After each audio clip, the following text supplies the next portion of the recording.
ஓம் நம சிவாய. உறவுகள் அனைவருக்கும் அன்பு வணக்கம். எல்லோரும் நலமாக இருக்க நினைக்கின்றேன். எல்லோரும் நலமாக இருக்க வேண்டும் என்று எல்லாம் வல்ல இறைவனை பிரார்த்தித்தவனாக வளமை போன்ற ஒரு குரலை காணொலி வடிவிலே பதிவிட்டு வருகின்றேன். அந்த வகையில் இன்றைய தினம் நாங்கள் காண்க இருக்கின்ற குரல் 1330 குரலிலே 464வது குரலாக அமையிருக்கின்றது. உண்மையிலே நல்லொரு குரலாகவும் நல்லொரு உரையாகவும் அமைய பெற்றிருக்கின்றது. பார்ப்போமாக இருந்தால், தெளிவில் அதனை தொடங்கார் இழிவெனும் ஏதப்பாடு அஞ்சுபவர்.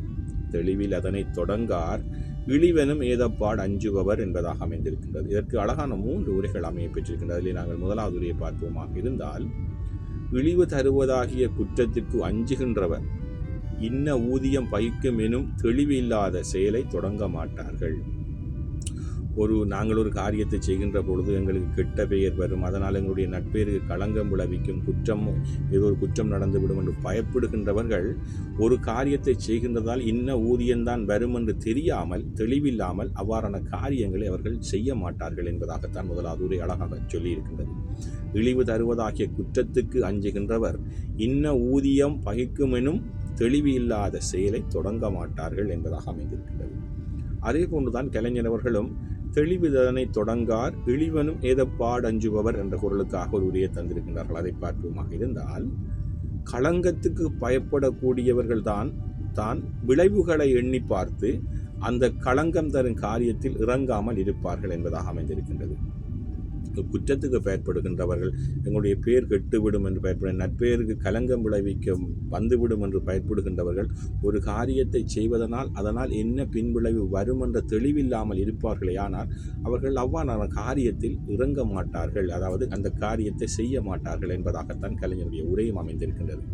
களங்கத்துக்கு பயப்படக்கூடியவர்கள்தான் விளைவுகளை எண்ணி பார்த்து அந்த களங்கம் தரும் காரியத்தில் இறங்காமல் இருப்பார்கள் என்பதாக அமைந்திருக்கின்றது. அதே போலுதான் சாலமன் பாப்பை அவர்களும் தெளிவில் அதனை தொடங்கார் இழிவனும் ஏதப்பாடு அஞ்சுபவர் என்ற பொருளுக்காக ஒரு உரையை தந்திருக்கின்றார்கள். அதை பார்ப்போமாக இருந்தால், தனக்கு அபமானம் எனும் குற்றம் வரும் என்று பயப்படுகின்றவர்கள் நம்பிக்கை இல்லாத செயலை செய்ய தொடங்க மாட்டார்கள் என்பதாக அமைந்திருக்கின்றது.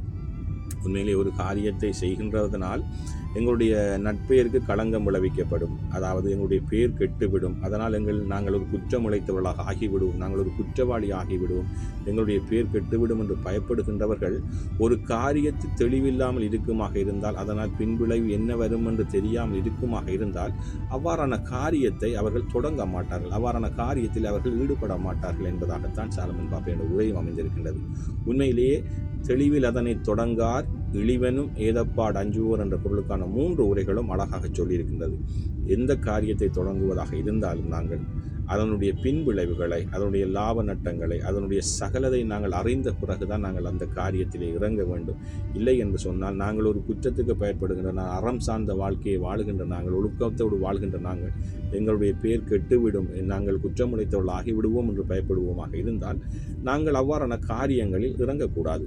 நல்ல காரியங்களில் எந்த காரியத்தை செய்வதாக இருந்தாலும் சொல்லுவார்கள், எல்லாத்தையும் தீர அறிந்ததுக்கு பிறகுதான் அந்த காரியத்தில் இறங்க வேண்டும். அவ்வாறு செய்வோமாக இருந்தால் எந்த களங்கமும் வராது. அதைத்தான் மறைமுகமாக இந்த குரல் சொல்லியிருக்கின்றது. நாங்கள் அறியாத காரியத்தில் ஆழம் தெரியாமல் காலை விடக்கூடாது என்று சொல்வார்கள். உண்மையிலே நல்ல ஒரு குரலாக அமைந்திருக்கின்றது. நாங்களும் இனிமேல் எங்களுடைய காரியங்களை தொடங்குகின்ற பொழுது அதனுடைய லாப நட்டங்கள், அதன் பின்விளைவுகளை அறிந்து நாங்கள் செயற்படுவோமாக இருந்தால் எங்களுடைய பெயருக்கு எந்த களங்கமும் வராது.